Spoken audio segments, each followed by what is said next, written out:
Neçə dəfə bir məqsəd qoyub, sonra onu həyata keçirmək üçün olan enerjini itirmisən? Neçə dəfə xəyallarını başqaları ilə paylaşıb, onların yox olmasını izləmisən? Başqalarının reaksiyalarının öz səylərini əvəz etməsinə icazə vermə. Toxumun cücərməsi üçün sakitlik lazımdır. O qaranlıqda, torpağın altında gözləməlidir.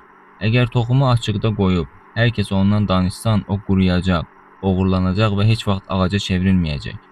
Məqsədlərimizi erkən açıqlayanda dərhal qürurlanırıq. Beynimiz elə işləyir ki, sanki hədəfə artıq çatmışıq.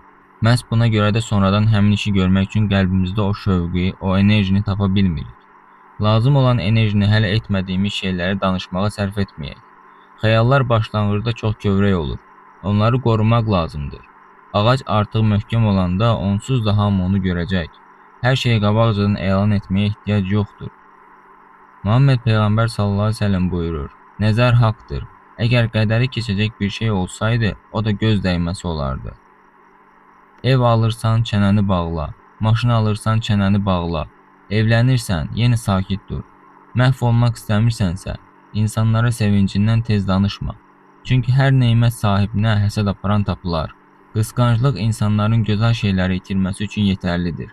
Bundan başqa fikirlərini tez açıqlayanda iki əsas problemlə üzləşirsən. 1. Mənfi münasibət görə bilirsən və daxili motivasiyan ölür. 2. Plan uğursuz olduqda hər kəsə lazımsız izahatlar verməli olursan.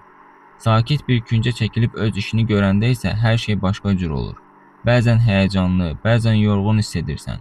Amma heç kim bilmir, heç kim sual vermir. Üzərində heç kəsin gözləntisi və təzyiqi olmur. Ona görə də işlərini həyata keçirmək üçün onları gizli saxla. Qoy səsin yox, əməllərin danışsın.